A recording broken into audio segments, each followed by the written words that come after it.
안녕하세요. 오늘도 바쁜 하루를 보내고 계신가요? 때때로 삶이 너무 벅차다고 느껴지지는 않나요? 끝없이 이어지는 업무, 빽빽한 일정, 정리되지 않은 집안, 그리고 점점 줄어드는 나만의 시간. 우리는 더 나은 미래를 위해 쉼 없이 들리지만 정작 그 과정에서 중요한 것을 잊어버릴 때가 많습니다. 그리고 어느 순간 문득 이렇게 사는 게 정말 행복한 걸까? 라는 질문을 스스로에게 던지게 됩니다. 나 또한 한때는 그렇게 살았습니다. 더 많은 것을 가지면 더 행복해질 거라고 믿었습니다. 더 좋은 직장, 더 높은 연봉, 더 많은 인간관계, 그리고 물질적인 풍요가 행복을 가져다 줄 것이라고 생각했죠. 그래서 더 열심히 일했고, 더 많은 물건을 소유했고, 더 많은 사람들을 만나려 애썼습니다.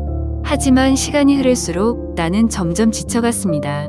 쉴 틈 없이 바쁘게 살아가면서도 이상하게 허전한 느낌이 들었고, 가진 것이 많아질수록 오히려 더 불안해지는 기분이었습니다. 그러던 어느 날 나는 문득 삶의 속도를 늦춰보기로 했습니다. 복잡했던 일정을 조금씩 줄이고 필요 없는 물건들을 정리하며 오랜만에 나 자신을 위한 시간을 가져보았습니다. 그렇게 하나둘 불필요한 것들을 털어내면서 깨닫게 되었습니다. 행복은 더 많은 것을 가짐으로써 얻어지는 것이 아니라 정말 중요한 것을 소중히 여길 때 비로소 느낄 수 있다는 사실을 말입니다. 예를 들어 매일 바쁘게 살면서도 정작 나 자신을 돌아볼 여유가 없었던 과거와 달리 이제는 하루의 작은 순간들을 더 깊이 음미하게 되었습니다. 아침에 따뜻한 햇살을 느끼며 마시는 커피 한 잔, 정돈된 공간에서 맞이하는 조용한 저녁, 사랑하는 사람과 나누는 소소한 대화, 이런 것들이야말로 삶을 덜 의미 있게 만들어주는 요소들이었습니다. 심리학 연구에 따르면 물질적인 풍요가 일정 수준을 넘어서면 더 이상 행복에 큰 영향을 미치지 않는다고 합니다. 오히려 너무 많은 것을 가지려고 하면 할수록 스트레스가 늘어나고 진정한 만족감을 느끼기 어려워진다고 하죠. 그래서 요즘은 많은 사람들이 미니멀리즘을 실천하며 더 단순하고 여유로운 삶을 선택하고 있습니다. 꼭 필요한 것만 남기고 불필요한 것들을 줄이며 삶의 본질에 집중하는 것이죠. 만약 지금 당신도 삶이 너무 복잡하다고 느껴진다면 작은 변화부터 시작해보는 건 어떨까요? 책상 위를 정리하거나 하루 동안 스마트폰을 멀리해보거나 혹은 일정 중에서 굳이 하지 않아도 되는 일을 하나 덜어보는 것도 좋은 시작이 될 수 있습니다. 그렇게 한 걸음씩 나아가다 보면 어느 순간 우리는 깨닫게 될 것입니다. 행복이란 멀리 있는 것이 아니라 바로 지금 이 순간 우리가 스스로 만들어가는 것임을 말입니다. 1. 생활공간 청소부터 시작. 집안이 어수선하다는 것은 종종 우리의 마음 상태를 그대로 반영합니다. 바쁜 일상 속에서 쌓여가는 물건들, 정리되지 않은 공간은 우리의 정신도 복잡하고 무질서하게 만듭니다. 하지만 집안을 정리하고 불필요한 물건들을 과감히 버리기 시작하면 마치 마음속의 짐까지 덜어낸 것 같은 가벼움을 느낄 수 있습니다.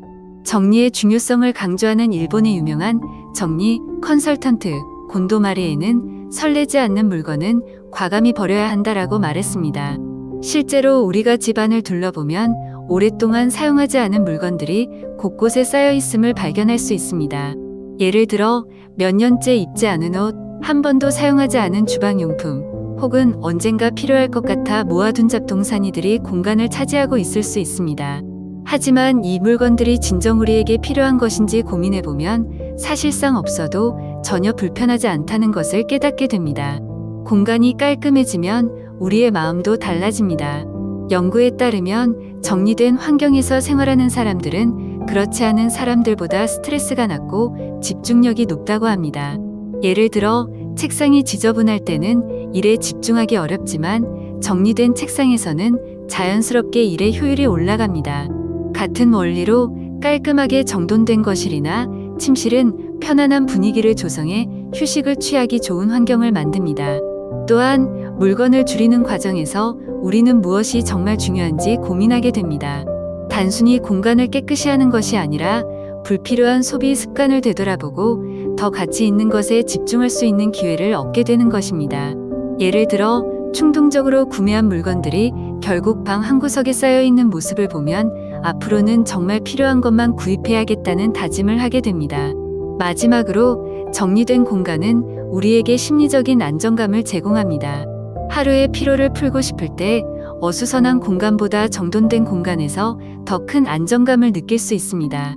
깨끗한 침실에서 잠들 때 우리는 더 깊고 편안한 수면을 취할 수 있으며 깔끔한 주방에서 요리할 때 더 즐거운 마음으로 식사를 준비할 수 있습니다. 결국 정리정돈은 단순히 집을 깨끗하게 유지하는 것이 아니라 우리의 삶을 더 건강하고 행복하게 만드는 중요한 과정입니다. 오늘이라도 작은 공간부터 정리해보면 어떨까요? 책상 한 구석을 치우거나 옷장에서 입지 않는 옷을 정리하는 것부터 시작해보세요. 작은 변화가 쌓이면 어느새 삶이 더 가벼워지고 마음의 여유도 찾아올 것입니다. 2. 시간을 최소화하는 방법을 배웁니다. 우리는 하루에 24시간을 가지고 있지만 많은 사람들은 시간이 너무 빨리 지나간다고 느낍니다. 하지만 시간을 어떻게 사용하는지를 돌아보면 그 이유를 쉽게 알 수 있습니다. 우리의 하루는 자주 불필요한 활동들로 가득 차 있으며 이로 인해 정작 중요한 일에는 충분한 시간을 할애하지 못하는 경우가 많습니다. 시간을 보다 가치 있게 사용하기 위해서는 우선 우리가 어디에 시간을 낭비하고 있는지를 인식하는 것이 중요합니다. 많은 사람들이 무의식적으로 스마트폰을 사용하며 상당한 시간을 소비합니다. 예를 들어 단순히 시간을 확인하려고 스마트폰을 들었다가 SNS를 몇 분만 보려 했던 것이 어느새 30분, 심지어 1시간이 훌쩍 지나가 버리는 경우가 많습니다. 한국의 한 연구에 따르면 성인의 하루 평균 스마트폰 사용 시간은 약 4에서 5시간에 이른다고 합니다. 이러한 시간이 쌓이면 결국 하루의 많은 부분이 의미 없이 흘러가게 됩니다. 따라서 스마트폰 사용 시간을 의식적으로 줄이고 정해진 시간 동안만 사용하는 습관을 들이면 보다 생산적인 일에 시간을 투자할 수 있습니다. 또한 우리는 종종 사회적 의무감 때문에 불필요한 약속을 잡거나 의미 없는 모임에 참석하곤 합니다. 물론 인간관계는 중요하지만 모든 만남이 가치 있는 것은 아닙니다. 예를 들어 직장에서의 의례적인 회식이나 친분을 유지하기 위한 형식적인 모임에 자주 참석하다 보면 정작 나에게 중요한 사람들과 보내는 시간이 부족해질 수 있습니다. 따라서 진정으로 의미 있는 관계에 집중하고 불필요한 사회적 만남을 줄이면 더 소중한 시간을 확보할 수 있습니다. 시간을 보다 효과적으로 사용하기 위해서는 작은 습관을 바꾸는 것이 중요합니다. 예를 들어 아침 시간을 활용해 조용한 산책을 하거나 하루 30분이라도 독서를 하는 습관을 들이면 하루가 훨씬 풍요로워질 수 있습니다. 실제로 많은 성공한 사람들이 아침 시간을 활용해 명상, 독서, 운동 등을 실천하며 하루를 보다 의미 있게 시작한다고 합니다. 또한 단순히 아무것도 하지 않고 조용히 차 한 잔을 마시며 생각을 정리하는 시간도 중요합니다. 현대 사회에서는 끊임없이 바쁘게 움직이는 것이 미덕처럼 여겨지지만 때로는 잠시 멈추고 스스로를 돌아보는 시간이 필요합니다. 연구에 따르면 짧은 휴식과 명상이 집중력을 높이고 정신 건강에도 긍정적인 영향을 미친다고 합니다. 따라서 하루 중 일정 시간을 정해 스마트폰을 멀리하고 조용히 스스로를 위한 시간을 가져보는 것도 좋은 방법입니다. 결국 시간 관리는 단순히 일정을 빡빡하게 채우는 것이 아니라 불필요한 것을 줄이고 중요한 것에 집중하는 과정입니다. 불필요한 모임을 줄이고 스마트폰 사용 시간을 제한하며 스스로를 위한 시간을 만들어 보세요. 그렇게 하면 하루가 훨씬 의미 있고 충만하게 느껴질 것입니다. 3. 관계를 청산하다. 모든 사람이 나에게 긍정적인 에너지를 주는 것은 아닙니다. 우리는 살아가면서 수많은 사람들을 만나고 다양한 인간관계를 맺지만 시간이 지나면서 모든 관계를 계속 유지하는 것이 과연 필요한가에 대한 고민을 하게 됩니다. 과거에 나는 많은 사람들과 연락을 유지하려고 애썼습니다. 오랜만에 연락이 온 친구에게 형식적인 안부 인사를 건네고 관계를 유지하기 위해 큰 의미 없는 모임에도 참석했습니다. 그러다 보니 점점 피로감이 쌓였고 정작 나에게 중요한 사람들과의 시간은 줄어들게 되었습니다. 인간관계를 유지하는 가장 큰 이유 중 하나는 바로 외로움에 대한 두려움입니다. 우리는 혼자가 되는 것이 두렵기 때문에 때로는 이미 소원해진 관계라도 억지로 이어가려 합니다. 하지만 이런 관계는 오히려 더 큰 정서적 부담이 될 수 있습니다. 예를 들어 만나면 늘 부정적인 이야기만 하는 친구, 나를 배려하지 않는 사람, 혹은 진심으로 소통하지 못하는 관계는 오히려 스트레스만 가중시킬 뿐입니다. 심리학자들은 의미 없는 인간관계를 억지로 지속하는 것이 정신건강에 부정적인 영향을 미칠 수 있다고 말합니다. 반면 소수의 진정한 관계에 집중할 때 우리는 더 깊고 의미 있는 연결을 경험할 수 있습니다. 예를 들어 나를 진심으로 응원해주고 힘들 때 기꺼이 곁을 지켜주는 친구, 가식 없이 솔직하게 대화할 수 있는 사람과의 관계는 우리에게 안정감과 행복을 줍니다. 실제로 한 연구에 따르면 인간관계, 수보다 질이 행복에 더 큰 영향을 미친다고 합니다. 다시 말해 많은 사람과 어울리는 것보다 몇 명이라도 진정한 유대감을 느낄 수 있는 사람이 있는 것이 더 중요하다는 것입니다. 결국 인간관계도 선택이 필요합니다. 나의 에너지를 소모시키는 관계를 억지로 유지하기보다는 나에게 긍정적인 영향을 주는 사람들에게 집중하는 것이 중요합니다. 관계가 많다고 해서 반드시 행복한 것은 아닙니다. 오히려 적더라도 깊이 있는 관계가 더 큰 만족감을 줍니다.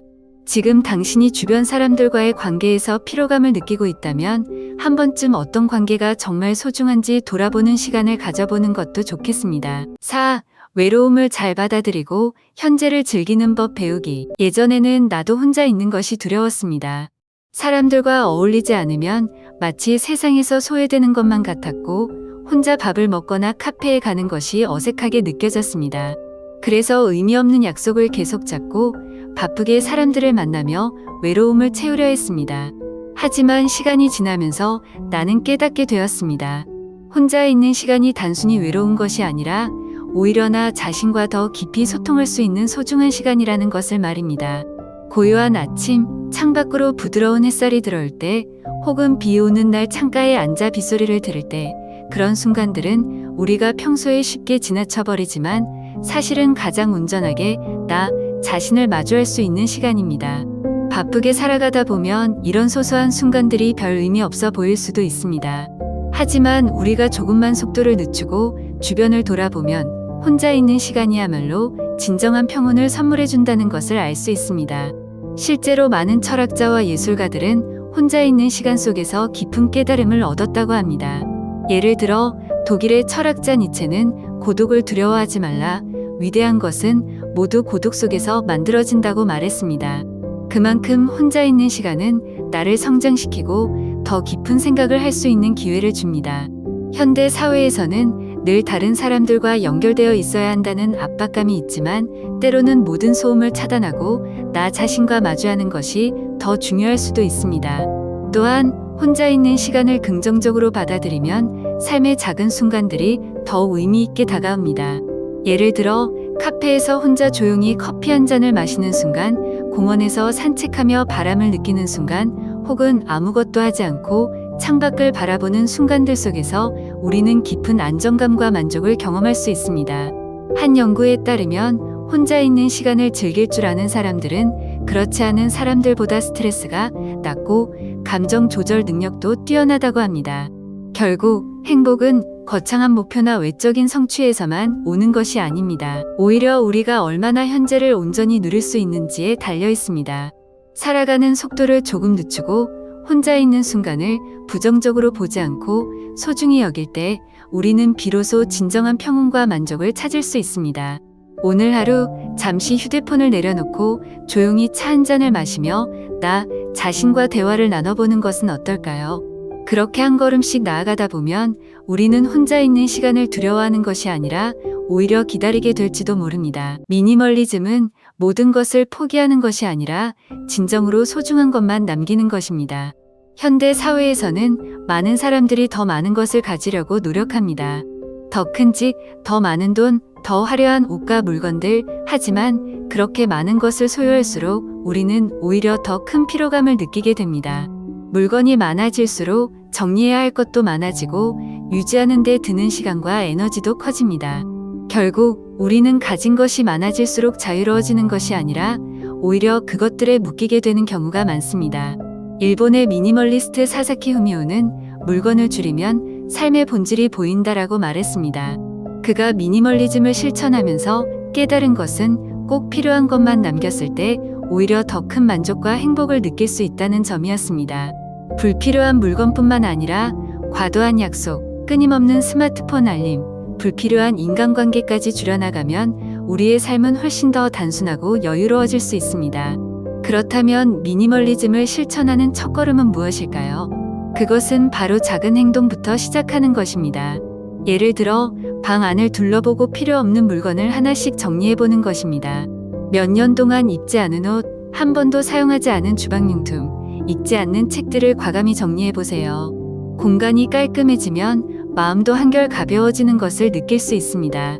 실제로 심리학 연구에 따르면 정리된 공간에서 생활하는 사람들은 그렇지 않은 사람들보다 스트레스가 낮고 집중력이 높다고 합니다. 또한 스마트폰을 잠시 꺼두는 것도 좋은 방법입니다. 우리는 하루 종일 스마트폰을 확인하며 살고 있습니다. 아침에 눈을 뜨자마자 뉴스를 확인하고 쉬는 시간마다 SNS를 들여다보며 필요하지 않은 정보까지 끊임없이 받아들이고 있습니다. 하지만 이렇게 많은 정보에 노출되다 보면 우리의 뇌는 과부하 상태에 빠지게 됩니다. 그래서 하루에 한 번 짧은 시간이라도 스마트폰을 꺼두고 조용한 시간을 가져보는 것이 중요합니다. 무엇보다도 미니멀리즘의 핵심은 나 자신에게 집중하는 것입니다. 불필요한 것들을 줄여나가면 자연스럽게 내게 정말 소중한 것이 무엇인지 보이기 시작합니다. 가족과 함께하는 시간, 좋아하는 음악을 듣는 순간, 조용히 차 한 잔을 마시며 쉬는 시간. 이런 소소한 순간들이야말로 우리에게 진정한 행복을 가져다 줍니다. 행복은 결코 멀리 있는 것이 아닙니다. 그것은 우리가 현재를 어떻게 살아가느냐에 달려 있습니다. 미니멀리즘을 실천하는 것은 거창한 변화가 아닙니다. 작은 행동 하나로도 우리는 더 단순하고 여유로운 삶을 살 수 있습니다. 오늘 방을 정리해보고 스마트폰을 잠시 꺼두고 온전히 나 자신에게 집중하는 시간을 가져보세요. 그 속에서 당신만의 소중한 행복을 발견할 수 있을 것입니다.